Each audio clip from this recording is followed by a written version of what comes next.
어떤 성도들은 신앙생활을 하며 하나님의 사랑을 받고 삶 속에서 늘 많은 체험을 하며 축복받아 갑니다. 반면에 열심히 하는 것 같으나 시험, 환난과 핍박 가운데 놓이기도 하고 곤고하게 살아가는 성도들도 볼 수 있습니다. 또 신앙생활을 시작한 지 얼마 되지 않았는데도 눈에 띄게 신앙이 성장하는 성도들이 있습니다. 그런가 하면 수십 년 동안 신앙생활을 했어도 신앙의 성장 없이 세상 사람과 별 차이 없이 살아가는 성도들도 있지요. 똑같은 하나님을 믿는데 왜 이런 차이가 나는 것일까요? 그것은 하나님의 뜻을 얼마나 바로 알고 그 뜻대로 순종하느냐에 달려 있습니다. 이 시간 말씀을 통해 하나님의 뜻을 깨달아 그대로 행하는 자가 되시기를 바랍니다. 하나님께서 우리에게 원하시는 뜻, 첫 번째는 항상 기뻐하는 것입니다. 천지만물을 창조하시고 인류 역사를 주관하시는 하나님께서 우리의 아버지가 되신다는 사실을 믿는다면 우리는 항상 기뻐할 수 있습니다. 죄로 인해 지옥에 갈 수밖에 없었던 나였는데 독생자 예수 그리스도를 주셨고 그 예수 그리스도로 말미암아 구원받고 하나님의 자녀가 되어 천국에 갈 수 있게 되었으니 어찌 기뻐하지 않을 수 있겠습니까?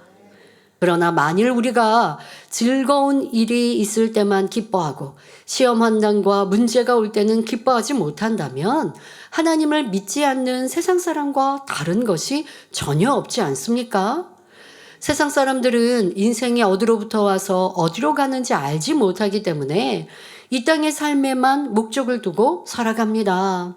기쁨과 감사, 사랑과 행복이 충만한 영의 생애를 알지 못하기에 세상 사람들은 육적으로 기쁘고 즐거운 일이 있을 때만 기뻐하고 그렇지 않을 때는 세상이 주는 근심과 걱정, 슬픔과 고통 속에 살아갑니다. 자, 그들과 하나님의 자녀된 우리는 달라야 합니다.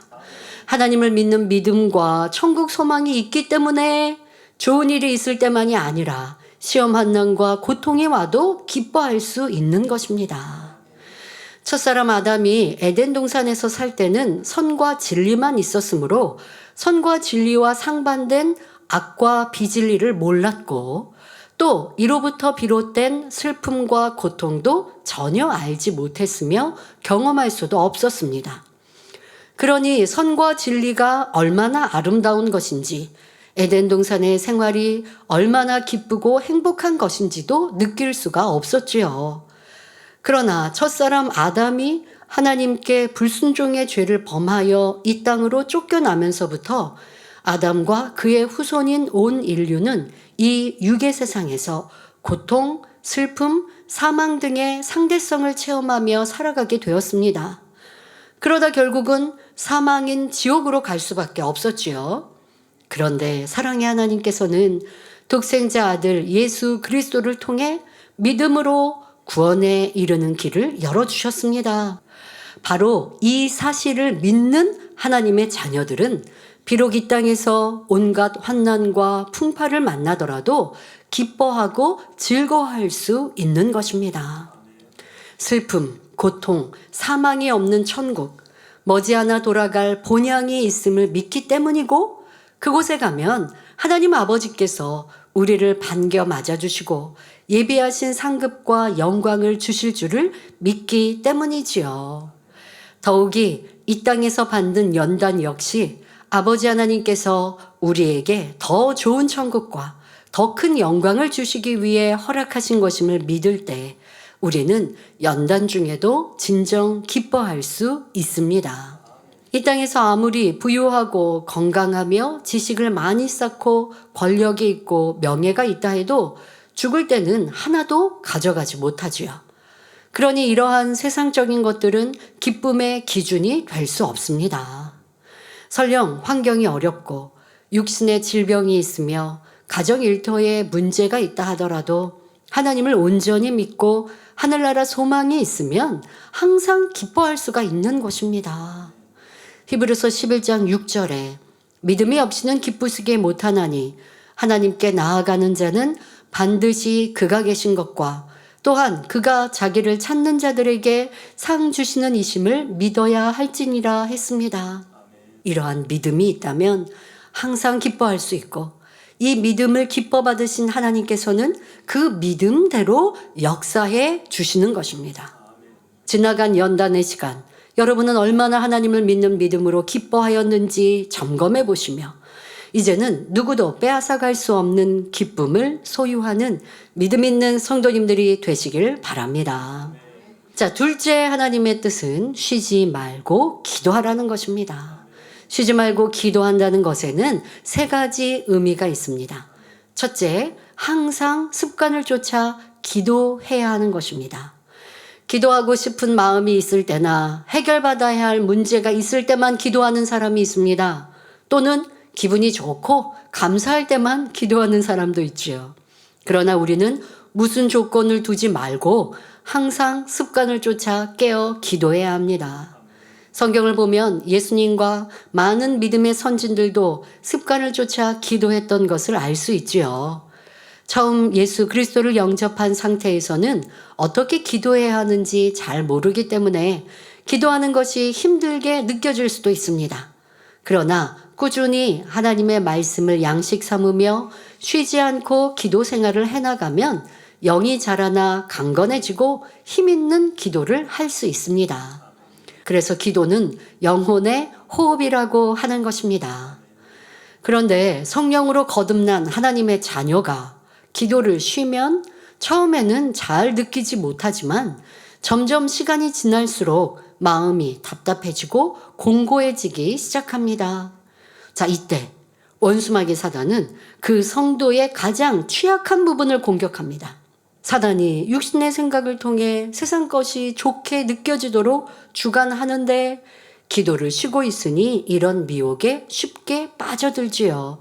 반면에 쉬지 않고 꾸준히 기도하면 항상 은혜가 충만하고 성령이 충만하여 원수마귀 사단의 공격도 능히 이길 수 있습니다. 더 나아가 쉬지 않고 기도하여 그 마음을 진리로 채우면 이제는 원수마귀 사단이 조금도 회방하지 못하게 되지요. 또한 기도를 통해 하나님과 교통을 이루며 지킴받고 보호받을 수 있는 것입니다. 성도 여러분, 신앙생활을 하면서 시험 환난이 찾아오고 질병이 오는 이유가 무엇일까요? 큰 이유 중에 하나가 바로 기도를 쉬었기 때문입니다. 항상 습관을 쫓아 기도량을 채워가면 성령의 기름이 고갈되지 않고 성령의 충만함을 유지할 수 있으며 말씀 안에 살아갈 능력을 얻을 수 있지요. 그러니 늘 지킴받는 신앙생활을 할 수 있습니다. 쉬지 말고 기도한다는 것은 둘째로 무시로 성령 안에서 기도하는 것을 의미합니다.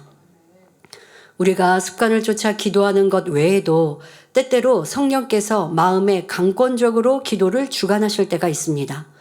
이럴 때 순종하여 기도하면 어떤 큰 문제를 피하거나 불의의 사고에서 지킴받는 등 특별한 체험을 할 수 있습니다. 그런데 무시로 성령 안에서 기도한다는 것은 늘 기도하는 마음으로 성령의 인도하심을 받아가는 것을 의미하지요. 성령님께서 음성을 들려주시고 우리 마음을 주관해 주실 때 기도하는 마음으로 깨어 있어야 그 음성을 듣고 주관하심에 따라 순종하여 인도함을 받을 수가 있습니다. 그런데 이렇게 하려면 진리의 말씀이 내 안에 있어야 합니다. 그래서 쉬지 말고 기도한다는 말씀의 뜻은 셋째, 주야로 하나님의 말씀을 묵상하는 것입니다. 이는 다시 말해 언제, 어디서, 누구와 무엇을 할 때도 여러분 마음 안에 항상 진리의 말씀이 살아 운동력 있게 역사해야 한다는 의미이지요. 간혹 부르짖어 기도는 잘하는 것 같은데 기도 마친 후에 세상에 나가면 여전히 옛사람의 구습대로 사는 사람도 봅니다. 아무리 많은 시간 기도했다 해도 이처럼 육신의 생각과 비진리 속에 살아간다면 중심의 기도를 했다고 할 수 없지요. 정녕 쉬지 않고 기도하되 중심에서 부르짖어 기도하는 사람은 늘 하나님의 말씀이 그 마음에 머물러 성령의 교통 속에 살아가므로 범사의 성령의 인도를 받을 수가 있습니다. 이렇게 할 때 내 삶이 변화되고 마음의 악을 벗고 성결을 이루어 갈 수 있지요. 베드로전서 5장 8절 9절에 근신하라 깨어라 너희 대적 마귀가 우는 사자같이 두루 다니며 삼킬 자를 찾나니 너희는 믿음을 굳게 하여 저를 대적하라 하신 대로 원수 마귀는 어떻게든 믿음을 떨어뜨려 천국에 가지 못하도록 방해하며 우는 사자와 같이 삼킬 자를 두루 찾고 있는데 우리가 쉬지 않고 기도할 때라야 이를 물리칠 수 있는 것입니다. 바로 이런 이유 때문에 하나님께서는 쉬지 말고 기도하라고 명령하시며 기도 쉬는 것을 죄라고까지 말씀하셨습니다. 셋째, 범사에 감사하는 것이 하나님의 뜻입니다. 앞서 말씀드린 것처럼 우리가 항상 기뻐하며 쉬지 않고 기도하는 신앙이 된다면 범사에 감사할 조건이 넘치게 됩니다. 설령 눈에 보이는 감사의 조건이 없다 해도 항상 기뻐하고 쉬지 않고 기도하는 사람은 범사에 감사할 수 있습니다. 우리가 평생을 두고 감사해도 다 갚을 수 없을 만큼 하나님의 큰 은혜를 받았고 깊은 사랑을 입었기 때문입니다. 모든 사람이 죽을 수밖에 없는 죄인이었으나 예수 그리스도의 구원의 은총으로 우리는 죄사함을 받고 영원한 생명을 얻었으며 하나님의 자녀된 권세를 받고 하늘나라의 소망을 갖게 되었지요. 이 구원의 비밀을 안다면 하나님의 자녀된 자로서 어찌 범사에 감사하지 않을 수 있겠습니까? 뿐만 아니라 믿음을 가진 하나님의 자녀들에게는 감사할 조건이 참으로 많습니다.